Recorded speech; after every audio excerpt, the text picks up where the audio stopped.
The movie that I chose on the first class was Hereditary. And the reason I chose Hereditary is because it's a horror movie, but it's not super scary. I would say it's more disturbing, and it just really stuck with me. I remember when I first watched it, it left me with a lot of questions, and I just wanted to see more. And it was also very relatable to me a little bit because it was just like an ordinary family of four, and it focused a lot on the older brother. And being an older brother myself, I definitely felt like there was some relatability to that because it was just this ordinary world with an ordinary family. The film follows a family dealing with grief after the death of Annie, the mother's mom, so their grandmother. As more deaths and strange events happen, the family kind of realizes that they're trapped in this, like, almost like a generational curse that they can't escape it, basically.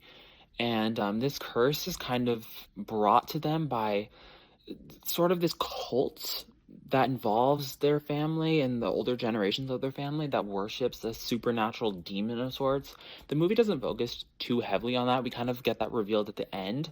But it really is a realistic family drama at the beginning that turns into a psychological horror. So you don't get as much of that supernatural stuff until the very end when it's revealed why the weird things were happening throughout the movie.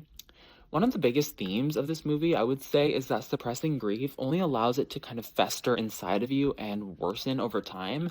This grief can also be generational, and in this case, it was. So, the cinematography of this movie is also very interesting to me because there's a lot of shots that are very far away, which kind of makes them look very small and confined in this like tight space, which is alluded to a lot in the movie because Annie, the mother, she builds this model, these little small mini models, and she has one of her house.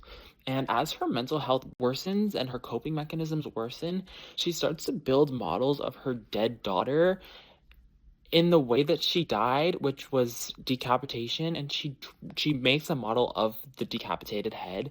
So we just see her dealing with this grief and how it's really truly affecting her.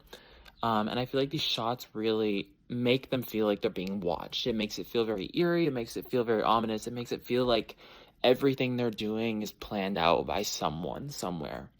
Overall, this movie wasn't just about the curse, and the curse only destroyed them because of their unprocessed grief and resentment towards each other because their grief was so strong and because they weren't coping with it properly, which is eventually what tore them apart and allowed this curse, this cult, this demonic presence to kind of destroy their family, which connects back to the theme that unprocessed guilt and grief just fester inside and eventually tear everything apart from the inside out.